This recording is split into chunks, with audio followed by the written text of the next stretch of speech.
Good evening everyone. चलिए एक बार देखते हैं मार्केट को एंड कल के लिए एनालाइज करने की कोशिश करते हैं क्या कर सकते हैं हम कल निफ्टी एंड बैंक निफ्टी में। बट उससे पहले मेरा जो ट्रेड है मैं वो दिखा देता हूँ।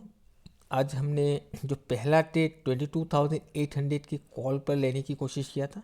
ऑर्डर हमने प्लेस किया था यहाँ पर जब ये वाला कैंडल क्लोज हुआ, बट प्राइस फिर घूम कर आया नहीं, हमारा ऑर्डर मिला नहीं और वहीं से प्राइस में अप डायरेक्शन का मूव देखने के लिए मिला। सो ये ऑर्डर मुझे कैंसिल करना पड़ा क्योंकि ऑलरेडी प्राइस बहुत ऊपर भाग चुका था।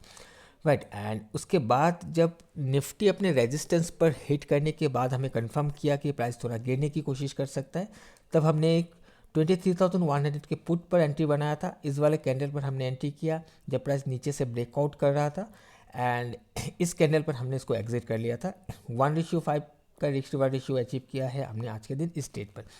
और देखिए जल्दी एग्जिट करने का रीज़न भी ये है कि पहला तो प्राइस में एक स्ट्रॉन्गनेस या फिर स्ट्रेंथ हमें देखने के लिए मिला था। निफ्टी में नीचे से प्राइस में एक स्ट्रॉन्ग बाइंग देखने के लिए मिला है और रेजिस्टेंस पर जाकर कंफर्मेशन दिया तो हमने शॉर्ट कर दिया क्योंकि एक तरफा मूवमेंट है, थोड़ा बहुत वैसे भी रिट्रेस करना ही है जिस एक्सपेक्टेशन के साथ हमने इस स्टेट को बनाया है। एंड साथ ही अगर देखोगे जब प्राइस नीचे आया था, यहाँ से जो एक स्विंग बना कर गया था इस स्विंग तक आ गया था, तो और उस दौरान मुझे एक अच्छा रिस्क रिवार्ड रेशियो भी मिल रहा था जिस वजह से मैंने इसको एग्जिट कर लिया क्योंकि हो सकता है कि प्राइस यहाँ पर इस साइड में फर्दर गिरने के बजाय इस जगह पर सपोर्ट बिल्ड करके नया हाई बनाने की कोशिश करे, ऐसा भी हो सकता है जिस वजह से हमने यहाँ पर एग्जिट कर लिया। और उसके बाद अगर देखोगे तो प्राइस थोड़ा बहुत और भी गिरा है। अगर यहाँ पर प्रीमियम के चार्ट पर देखोगे तो एक स्पाइक हमें नज़र आया था, अगर मैं वेट करता तो शायद यहाँ तक हम एग्जिट कर पाते, बट ठीक है। 1:5 मिला, कन्फ्यूजन था, एक अच्छा रिस्क रिवार्ड के साथ भी एग्जिट किया, कोई प्रॉब्लम नहीं है। अब चलिए हम चार्ट पर चलते हैं। ऑल राइट, सो कल के दिन मैंने आप लोगों को बताया था कि निफ्टी का जो रेजिस्टेंस है एक तो 23,000 का एक राउंड लेवल है, एक अंडर लेवल है, ये दिक्कत दे सकता है। एंड इसके ऊपर एक बहुत ही स्ट्रॉन्ग सेलिंग एरिया है, एक सप्लाई एरिया जोन पड़ा हुआ है कि प्राइस अगर यहाँ पर जाता है तो इस जगह से रेजिस्टेंस लेके गिरने का जो चांसेस है काफ़ी ज़्यादा है।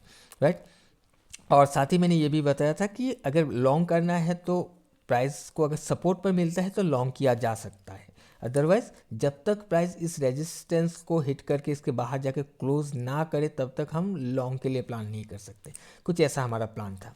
सो आज के दिन अगर आप देखोगे कल इस एरिया पर एक सपोर्ट फॉर्म हुआ था एंड इसी को आज पहली कैंडल ने हिट करके एक रिजेक्शन हमें देखने के लिए मिला है, एक रेजिस्टेंस बना, रेजिस्टेंस ब्रेकआउट हुआ एंड इस एरिया पर लगभग 22,900 के आसपास हमने एक ट्रेड को बनाने की कोशिश किया था क्योंकि जब इसने सपोर्ट ले लिया था तो अब इसको रेजिस्टेंस की तरफ जाना चाहिए और रेजिस्टेंस जो है 23 पहला और एक यहाँ पर है, तो उस दौरान मुझे एटलीस्ट 50 to 60 पॉइंट मिल जाता जिस वजह से मैंने लेने की कोशिश किया था, बट अनफॉर्चुनेटली मेरा ऑर्डर ट्रिगर नहीं हुआ।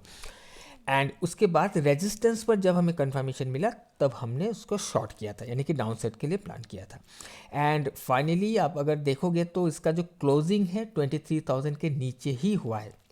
राइट, सो अभी अगर हम कल के लिए प्लानिंग करें कि निफ्टी में क्या हो सकता है, तो यहाँ पर देखिएगा कि निफ्टी में थोड़ा सा स्ट्रेंथ आने की कोशिश हो रहा है, प्राइस बार बार उछलने की कोशिश कर रहा है और ये गिर नहीं पा रहा है बार बार। अगर यहाँ पर देखोगे तो इस लो से प्राइस ब्रेकिंग सेट होने के बाद ये हायर लो का फॉर्मेशन करने की कोशिश कर रहा है।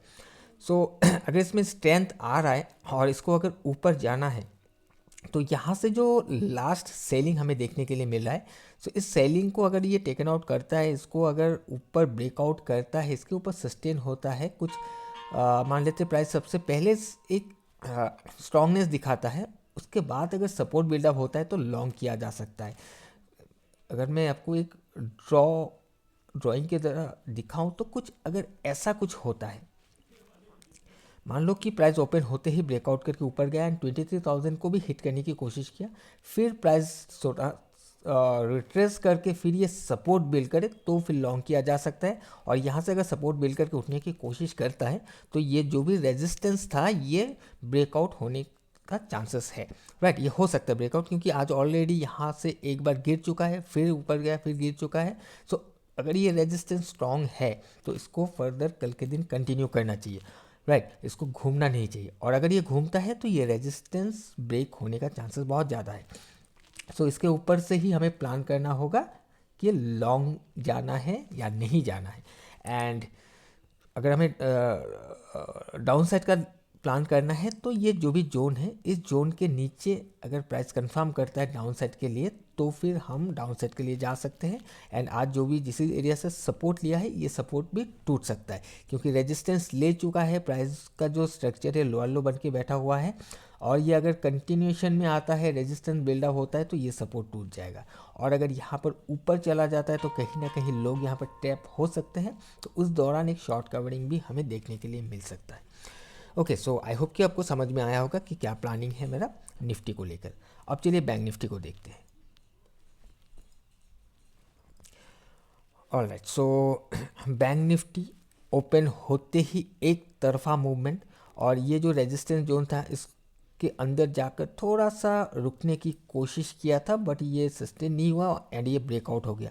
एंड ब्रेक होने के बाद हमने देखा कि एक इसके ऊपर एक सप्लाई एरिया था, जिस एरिया से प्राइस में रिजेक्शन देखने के लिए मिल रहा था। प्राइस वहाँ पर जैसे हिट किया, प्राइस फिर से एक बेस बनाने लगा। यहाँ पर सबसे पहले बेस बनाया, ये अपसाइड ब्रेक किया।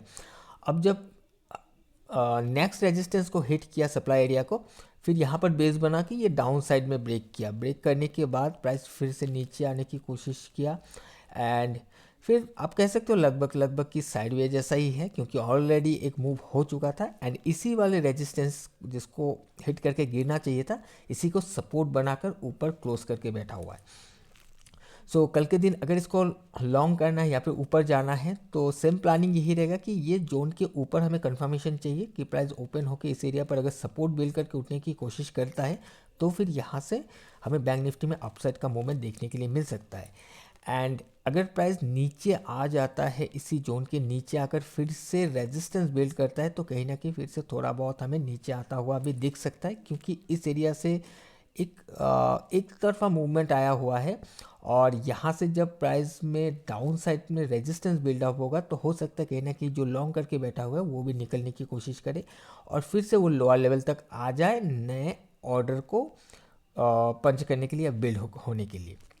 ओके, सो ऐसा अगर होता है तो फिर सपोर्ट एरिया से वो उठने की कोशिश कर सकता है। अब कल के दिन अगर प्राइस नीचे गिरता है और सपोर्ट एरिया तक आते आते अगर पूरा दिन ख़त्म कर देता है तो घूमने का कोई चांसेस नहीं रहेगा, बट फिर भी देख सकते हो कि कब तक ये नीचे आता है रेजिस्टेंस ब्रेक करके, सपोर्ट को ब्रेक करके, और यहाँ पर आकर अगर कंफर्मेशन आता है तो फिर शॉर्ट के लिए जा सकते हैं, अदरवाइज इसके ऊपर से हम अपसाइड का प्लान करके चल सकते हैं।